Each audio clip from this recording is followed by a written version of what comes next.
Hi guys, happy morning. Christmas வந்தாச்சு. Plum cake செய்யாமல் எப்படிங்க? ஓப்பனாக சொல்லணுன்னா நான் ஃபர்ஸ்ட் டைம் ப்ளம் கேக் செஞ்சுருக்கேன். ஆனால் டேஸ்ட்டு சூப்பராக இருக்குங்க. நான் ஒரே ஒரு மிஸ்டேக் பண்ணேன். அதை பண்ணாமல் செஞ்சால் கண்டிப்பாக நல்லா வரும். அதுக்கு நான் கேரண்டிங்க.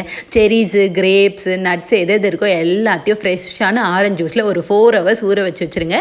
இப்போ நம்ம சுகரை கேரமலைஸ் பண்ணி எடுத்துக்கலாம். நான் 50 கிராம் அளவுக்கு சுகரும் 1 டேபிள் ஸ்பூன் அளவுக்கு தண்ணியும் போட்டு நல்லா மிக்ஸ் பண்ணுறேன். இந்த மாதிரி ப்ரௌனாக ஆகிற ஸ்டேஜில் 1 டம்ளர் ஹாட் வாட்டரை கொஞ்சம் கொஞ்சமாக ஊற்றுங்க. மேலே பொங்கி வரும். கொஞ்சம் கேர்ஃபுல்லாக ஊற்றுங்க. ஊற்றிட்டு ஒரு கொதி வந்ததுக்கப்புறம் அதை கேஸ் ஆஃப் பண்ணிவிட்டு ஒரு பாத்திரத்தில் மாற்றி எடுத்து வச்சுக்கோங்க. நான் 150 கிராம் ப்ரௌன் சுகர், 2 பட்டை, 2 லவங்கம் ஒரு மிக்ஸி ஜாரில் ஆட் பண்ணி நல்லா கிரைண்ட் பண்ணி எடுத்துக்கிட்டேன். ப்ளம் கேக்குக்கு பட்டையும் லவங்கம் வாசனையும் ரொம்ப முக்கியங்க. இப்போ 150 கிராம் மைதா, 1 டேபிள் ஸ்பூன் அளவுக்கு பேக்கிங் பவுடர், 1/2 டேபிள் ஸ்பூன் அளவுக்கு பேக்கிங் பவுடர் எல்லாத்தையும் ஆட் பண்ணிவிட்டு நம்ம ஜெலிக்கிற ஜல்லடை இருக்குல்ல, அதே மாதிரி கொக்கோ பவுடர் நான் ஒரு 15 கிராம் எடுத்துக்கிட்டேங்க. அதுவும் கலர் கொடுக்கும். எல்லாத்தையும் ஜெலிச்சு எடுத்து வச்சுக்கோங்க. இன்னொரு பாத்திரத்தில் 80 கிராம் அளவுக்கு பட்டரும், 1 டேபிள் ஸ்பூன் அளவுக்கு நம்ம யூஸ் பண்ணுற சன்ட்ராப் ஆயில் எதுவாக வேணால் இருக்கலாங்க, அதையும் ஆட் பண்ணிட்டு நல்லா மிக்ஸ் பண்ணிட்டு நம்ம அரைச்சி வச்சுருக்கோம்ல ப்ரௌன் சுகர், அதையும் போட்டு நல்லா மிக்ஸ் பண்ணுங்கள். இப்போ நான் மூடியிலே வெனிலா எசன்ஸ், அதோட மூடியிலே ஒரு மூடி அளவுக்கு வெனிலா எசன்ஸ் ஊற்றிருக்கேன். ஊற்றிட்டு நல்லா மிக்ஸ் பண்ணிட்டு இப்போ நம்ம கேரமலைஸ் பண்ணி வச்சுருக்கோம்ல சுகர் சிரப்பு, அதையும் இந்த ஸ்டேஜில் ஆட் பண்ணிவிடுங்க. ஆட் பண்ணிவிட்டு நல்லா மிக்ஸ் பண்ணணுங்க. அந்த ப்ரௌன் சுகர் எல்லாமே நல்லா ஒன்றா மிக்ஸ் ஆகி வரணும்.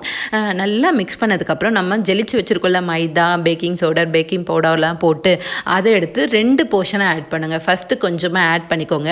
ஆட் பண்ணிட்டு மிக்ஸ் பண்ணிட்டு ஒரு 1/2 டம்ளர் அளவுக்கு பால் எடுத்துக்கோங்க. நான் அதை காட்ட முடியல, நான் வீடியோ எடுத்துட்டேன்னு நினச்சிருக்கேன், பார்த்தா ஆன் பண்ணாமல் விட்டுட்ருக்கேன். Sorry guys. ஃபஸ்ட்டு ஒரு மாவை போட்டு மிக்ஸ் பண்ணிவிட்டு கொஞ்சமாக பால் ஊற்றிட்டு திரும்பி 2வது வச்சுருக்கோம்ல அந்த மாவையும் இதுலேயே ஆட் பண்ணிக்கோங்க. ஆட் பண்ணிட்டு மிக்ஸ் பண்ணிட்டு நம்ம சோக் பண்ணி வச்சுருந்தோம்ல பெரிஸு, அதுக்கப்புறமேக்கா கிரேப்ஸ் எல்லாத்தையும் அதை ஆரஞ்சு ஜூஸை வடிகட்டிட்டு அது எல்லாத்தையும் மட்டும் ஆட் பண்ணி ஒரே மாதிரியே மிக்ஸ் பண்ணி விடுங்க.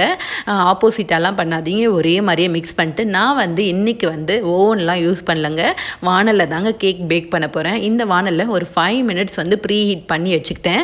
மீடியம் ஃப்ளேமில் வச்சு ப்ரீ ஹீட் ஆகிடுச்சு. நான் பண்ண ஒரே மிஸ்டேக் என்னென்னா, இதோட லிட்டு கரெக்டாக கவர் ஆகலைங்க. இதோட லிட்டு தொலைஞ்சிடுச்சு.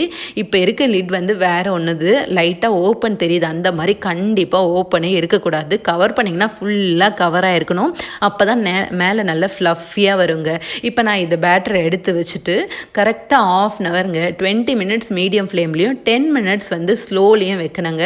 கண்டிப்பாக சூப்பராக பேக் ஆகி வந்திருக்கும். ஆனால் இந்த மிஸ்டேக் மட்டும் பண்ணவே பண்ணாதீங்க. லிட்டை கரெக்டாக க்ளோஸ் பண்ணுங்கள்.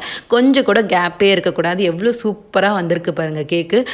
டேஸ்டெல்லாம் வேறு லெவலில் இருந்துச்சுங்க. நல்லா செம்மையாக இருந்துச்சு டேஸ்ட்டு. ஆனால் பண்ண மிஸ்டேக் மட்டும் இதுதான். இன்னும் கொஞ்சம் ஃப்ளஃபியாக வந்திருக்கணும், அது மட்டும்தான் வரலை. எவ்வளோ சூப்பராக இருக்குல்ல பார்க்கும்போதே. உங்கள்கிட்ட ஓவன் இருந்தால் கூட ஓவன்லேயே கூட வச்சுக்கோங்க. ஃபஸ்ட்டு 10 மினிட்ஸ் ப்ரீ ஹீட் பண்ணிவிட்டு அதுக்கப்புறம் 30 மினிட்ஸ் பேக் பண்ணி பாருங்கள். டூத்பிக் எடுத்து குத்தி பாருங்கள். நல்லா ஒட்டாமல் வந்துச்சுன்னா கேக் நல்லா வெந்துடுச்சுன்னு வச்சோம். கேக்கெல்லாம் சூப்பராக வந்துச்சு.